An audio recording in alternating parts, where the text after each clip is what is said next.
Hello, everybody. Welcome to my weird, wonderful world. And I wanted to take a little bit of time, about 15 minutes. I don't really want to make this too long, to kind of go through with you one more time.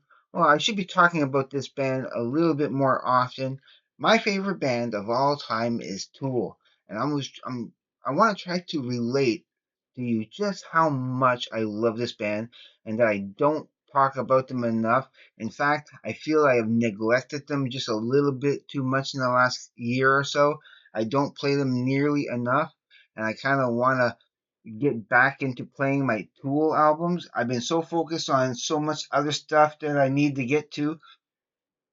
And I'm not saying I have to listen to them within a week or whatnot, but I want to go through everything that I have of Tool. But as I'm going along, I kind of want to share with you, and I've told some of these stories before on my channel, but I want to kind of get back into it. I got introduced to this album in 1992 from my best friend Little Mo on a skateboard video.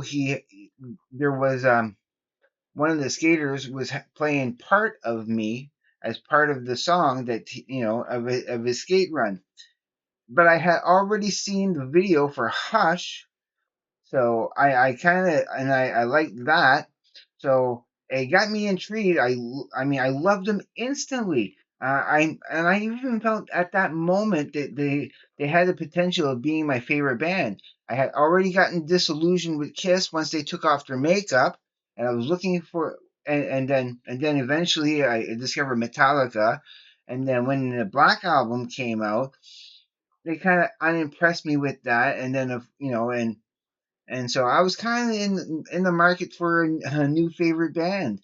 And when you're growing up, okay, it was the thing to do to have a favorite band. If you didn't have a favorite band, especially if you loved the music, nowadays, when you say, "Oh, I have a favorite band," there's so many great bands, but they are still my favorite band of all time by and far. With King Gizzard and the Lizard Wizard being a second, and then Sparks being a third, and then there's Rush being a fourth, and Bell and Sebastian being at fifth place. So many different shifts in genres, somewhat, between those five bands. But when I heard this album for the first time, and especially when I got to that vocal, I think still to this day, his vocals on Opiate are still my favorite vocals of Maynard, of all, like, even including A Perfect Circle, even including a Pussifer. You know, Opiate is has my favorite. The way he belts it, especially the last time, yeah, it's just I love it. I love it. And then the next year when they came out with their first full album, I love that too. The uncomfortableness of some of those lyrics to some people, but but you, the trick with Tool is you don't go to the least common denominator. You gotta think, what's the higher message? What's the more important lessons to be learned from this band? Because this band is so intelligent. Like, again, I don't want to go into each song and dissect that. That could be some other videos eventually once I go and listen to them again. I need to really want to listen to them again. It's been a while. I mean, I know them by heart. I've heard them many, many, many, many, many, many times. Some of these CDs I've worn out so much that I had to get multiple copies of them, especially my favorite album of all time. But each one that came out kept on getting better and better and better. Like, when I saw that album cover for the first time, it just blew it. It blew my mind. I thought, yeah, there is a band that's on the cutting edge of their you know, creative output, because it's just brilliant. It's brilliant. I love it. I love it. And and again, the songs kept on evolving to getting more prog and more deeper and more, you know, like better and kept on getting better. It's like they, and even when this album, being the second studio album, their third album altogether, if you count Opiate, they've already like I started to feel somehow that there was a telepathic connection between me and Maynard. Like those lyrics were right. They were so precise to getting to the bottom of, and it's just the way, the genius of the way that Maynard writes. I find his lyrics are the most, for me personally, the most relatable.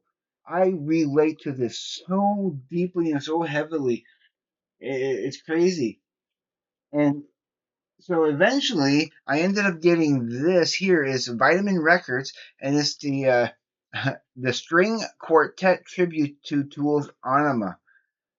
Yeah, yeah, it's fantastic. It's the same album as this, but instead of Maynard singing the lyrics, it's a violin that's doing all the Maynard parts.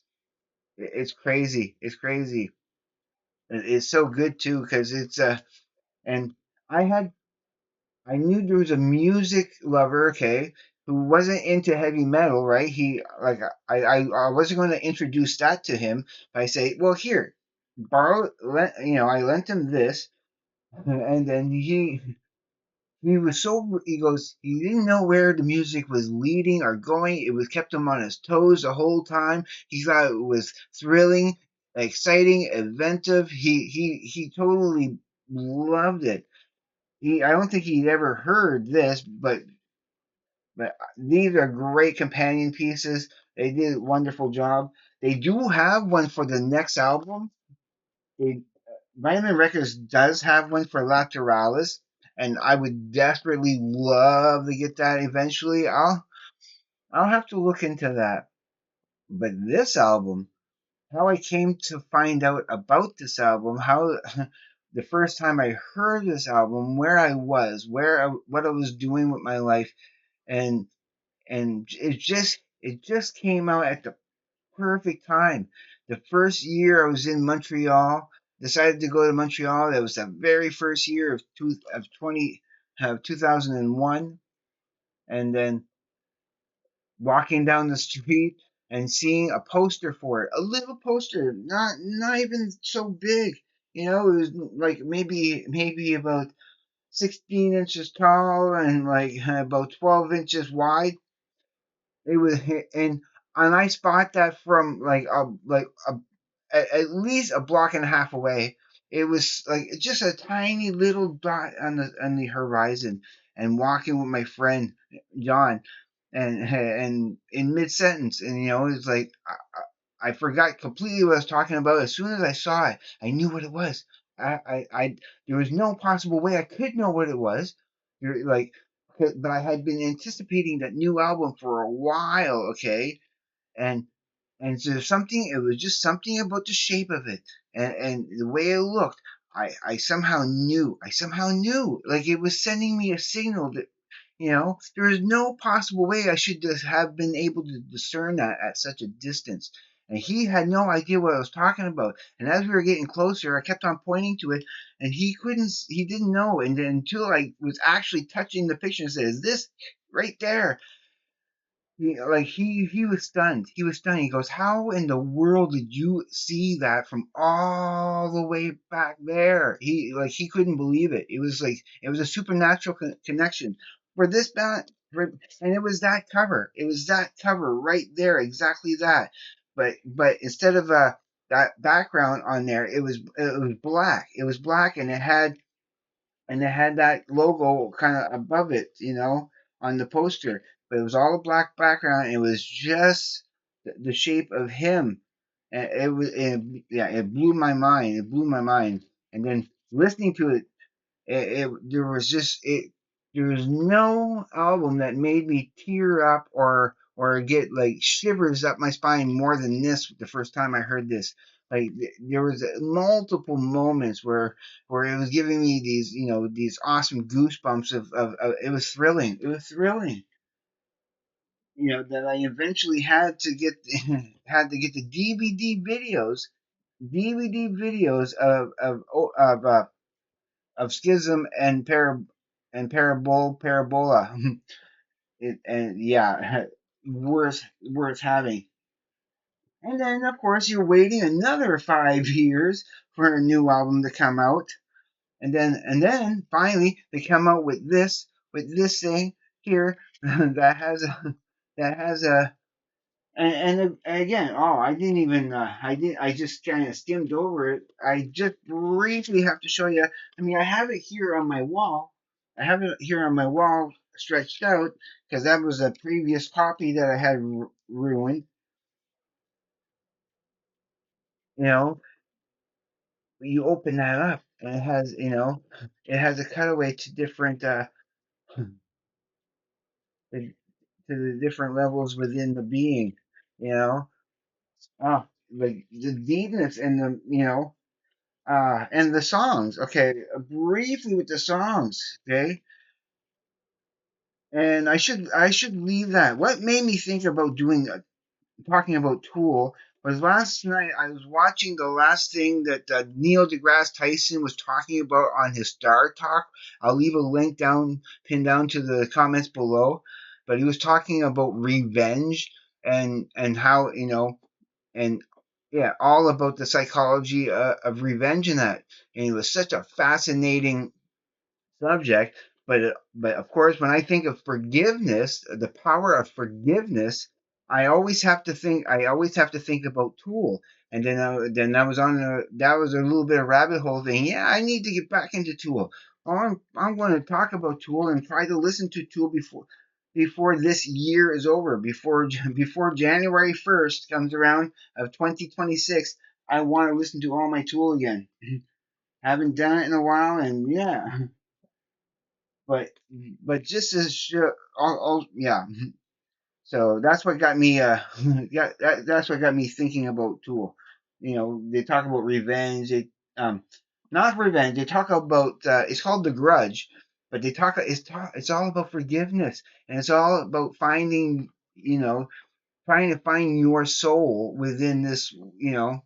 Ah, it's the deepest album ever.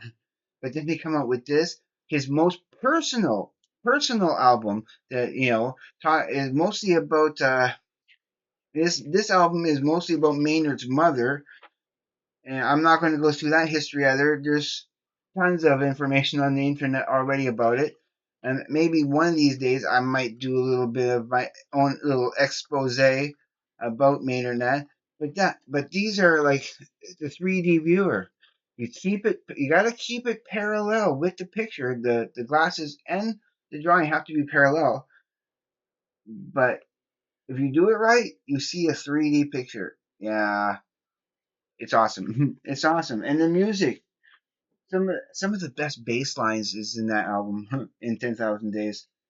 And then of course I have the video for Vicarious, but I also have this awesome electroacoustic tribute to Tool, which is fantastic, which has tracks like 46 and 2, Cold and Ugly, Jimmy Here, which is basically Jimmy, Prison Sex, H, Crawl Away, Stinkfist, Sober, Parabola, and Parabole. They have it kind of reversed.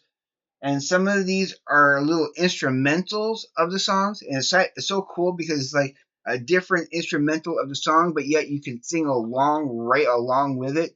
Like I know the lyrics, so I can sing right in time where the lyrics should be going. And it's fantastic. It gives it a whole different flavor. I love this. And the singer that they do have for some of the other songs, he sounds so much like him. I even love this, and I need to listen to this again. I have listened to it maybe a few months ago. Yeah, but I need to listen to it again because it's really cool. It's really an awesome rendition of all those Tool songs, but just lullaby renditions with cool like with guitars and drums are traded in for the soothing mellotrons, vibraphones, and bells. Yeah, it's cool. And then, not to mention, of course, that when the next album, after 13 years of waiting, came about, that I had to get Fear Inoculum in two different forms. So I have the album twice, basically, but it's so nice having it in two different forms. I'm almost done, but I have such a I love this album. I cannot even compare Fear Inoculum at all with the rest of the stuff because even though it's Tool and it sounds like Tool, it's not like the same Tool. It's not the same Tool as the first two albums. It's not the same Tool as with the other three albums after it. You know, with like like like the beginning, like it's chapter one. It's opiate and undertow. Chapter two starts with anima, includes it includes the next two of Lateralis and 10,000 Days, and this is like chapter three, and this is all a chapter in its own so far, depending on what they do next. But so far, I because and it's three. That's I call that the three different phases of Tool because they're the same band, and they have that distinctive sound that as soon as you hear it, that's Tool. These albums are so different from like those three phases are so different from each other. I know I that's how I see it. Now I also finally now that I have a Blu-ray player, I can play this my Tool Opiate Squared video, which is pretty cool. And last, before I let you go, it's a little bit more than 15 minutes, but I did not want to go over 20 minutes. I also have this really cool, and this is before, of course, Fear Inoculum. This is when we were still waiting for that, and it was just the lot. And 10,000 Days had so it's up to 10,000 days. But this is a really pretty good review, a review I could be proud to share. Unlike the review I had, another different review I had before up in Montreal that was embarrassing. Embarrassing. It made you ashamed to be a Tool fan if you're going by the the the, the poor quality of that DVD. All right, I am done. I just kind of hope that going through that quickly there. Like I said, I should be trying to talk about Tool, my favorite band of all time. I got that the first time. The first time No, I got that the second. Sorry, the second time I went to see Tool up in Montreal. That's for the 10,000 Days tour. I had previously seen them, you know, for the Lateralis tour when they played in Montreal. So yeah, I saw them twice up in Montreal. So glad that it had to be there, and magically was able to get the cash to go to see them both times, and it was worth it. Oh, definitely would love to see them a third time if I could ever go. At least one more time, I'd be happy. I saw Metallica three times, and I would love to. I'd rather see Tool and Sparks. I would love to go see Sparks. All right, I am done with this, everybody. So if you haven't subscribed to my channel, please do because I will love you forever. Greatly appreciate it. Don't forget, leave likes. Don't be afraid to hit likes. And and of course, leave me comments. I try to get to everybody's comments and everything. If I don't actually comment, but I leave a heart, it still means I love your comment. I just don't really have anything to say, anything to add, but I still love what you said. Don't ever take it badly if I don't write back sometimes. Sometimes I just don't have quite a bit of time when I see the comments, and I try to get back to it later, but always other things come up. But I still love hearing from you, and I do read everybody's comments. All right, everybody, be safe. Take care. I will see you on the flip side. And please, everybody, just have a great day, evening, morning, night, or afternoon, wherever you may be. Peace, everybody.